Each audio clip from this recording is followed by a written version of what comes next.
ಈ ಸರಣಿ ಸಾವುಗಳ ಬೆನ್ನಲ್ಲೇ ವೈದ್ಯಕೀಯ ಶಿಕ್ಷಣ ಇಲಾಖೆ ಸಾವಿಗೆ ಸಂಬಂಧಪಟ್ಟಂತೆ ಮಾಹಿತಿ ಪಡ್ಕೊಳ್ತಾ ಇದೆಯಂತೆ. ಯಾವ ಮಾಹಿತಿ, ಯಾರು ಪಡ್ಕೊಳ್ತಾ ಇರೋದು, ಯಾವ ಕಾರಣಕ್ಕಾಗಿ? ಬನ್ನಿ ಡೀಟೇಲ್ ರಿಪೋರ್ಟ್ ಇದೆ, ನೋಡ್ಕೊಂಡು ಬರೋಣ ಬನ್ನಿ. ಕಾಲ್ತುಳಿತ ಪ್ರಕರಣದಲ್ಲಿ ತನಿಖೆ ಚುರುಕು. ಒಂದ್ ಕಡೆ ಡಿಸಿ ತನಿಖೆ, ಮತ್ತೊಂದ್ ಕಡೆ ಮಾಹಿತಿ ಸಂಗ್ರಹ. ಮೃತರಿಗೆ ಪರಿಹಾರ, ಗಾಯಾಳುಗಳ ನಿರ್ದಿಷ್ಟ ಸಂಖ್ಯೆ ಪತ್ತೆಗೆ ಸೂಚನೆ. ವೈದ್ಯಕೀಯ ಶಿಕ್ಷಣ ಇಲಾಖೆಯಿಂದ ಮಾಹಿತಿ ಸಂಗ್ರಹ. ಚಿನ್ನಸ್ವಾಮಿ ಸ್ಟೇಡಿಯಂ ಕಾಲ್ತುಳಿತ ಪ್ರಕರಣದಲ್ಲಿ 11 ಮಂದಿ ಸಾವಿನಿಂದ ಕಾರ್ಯಕ್ರಮ ಆಯೋಜಿಸಿದ್ದ ಸರ್ಕಾರಕ್ಕೆ ಭಾರೀ ಮುಖಭಂಗವಾಗಿದೆ. ಸರ್ಕಾರ ನ್ಯಾಯಾಂಗ ತನಿಖೆ ಜಿಲ್ಲಾಧಿಕಾರಿಗಳ ನೇತೃತ್ವದಲ್ಲಿ ತನಿಖೆಗೆ ಆದೇಶಿಸಿದೆ. ಜಿಲ್ಲಾಧಿಕಾರಿಗಳ ತನಿಖೆ ಒಂದು ಕಡೆ ಆದ್ರೆ ವೈದ್ಯಕೀಯ ಶಿಕ್ಷಣ ಇಲಾಖೆ ಪ್ರತಿದಿನ 4 ಆಸ್ಪತ್ರೆಗಳಿಂದ ಮಾಹಿತಿ ಸಂಗ್ರಹ ಮಾಡುತ್ತಿದೆ. ಬೌರಿಂಗ್, ಫೋರ್ಟಿಸ್, ಮಣಿಪಾಲ ಮತ್ತು ವೈದೇಹಿ ಆಸ್ಪತ್ರೆಗಳಿಂದ ಮಾಹಿತಿ ಸಂಗ್ರಹಿಸಲಾಗುತ್ತಿದೆ.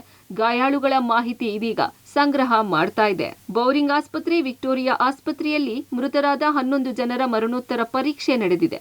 ಮೃತರಿಗೆ ಸರ್ಕಾರ ತಲಾ 10 ಲಕ್ಷ ಪರಿಹಾರ ಘೋಷಣೆ ಮಾಡಿದ್ದು, ಪರಿಹಾರ ವಿತರಣೆ ಮಾಡಲಿದೆ. ಸಾವಿಗೆ ಕಾರಣ ಮತ್ತು ಮರಣೋತ್ತರ ಪರೀಕ್ಷೆ ವರದಿಯನ್ನ 4 ಆಸ್ಪತ್ರೆಗಳು ವೈದ್ಯಕೀಯ ಶಿಕ್ಷಣ ಇಲಾಖೆಗೆ ಪ್ರತಿದಿನ ಮಾಹಿತಿ ನೀಡುತ್ತಿವೆ. ಗಾಯಾಳುಗಳಿಗೆ ಸರ್ಕಾರವೇ ಚಿಕಿತ್ಸೆ ವೆಚ್ಚ ಭರಿಸುತ್ತಾ ಇದ್ದು, ವೈದ್ಯಕೀಯ ಶಿಕ್ಷಣ ಇಲಾಖೆ ಪ್ರತಿಯೊಂದು ಮಾಹಿತಿ ಸಂಗ್ರಹಿಸಿ ಚಿಕಿತ್ಸೆ ವೆಚ್ಚ ಭರಿಸಲು ಮುಂದಾಗಿದೆ.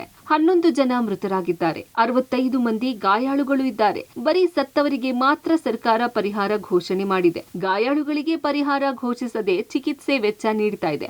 ಸರ್ಕಾರ ಚಿಕಿತ್ಸಾ ವೆಚ್ಚ ಭರಿಸುವುದಲ್ಲದೆ ಗಾಯಾಳುಗಳಿಗೂ ಪರಿಹಾರ ನೀಡುತ್ತಾ ಕಾದು ನೋಡಬೇಕಿದೆ. Lokesh, public TV, Bengaluru.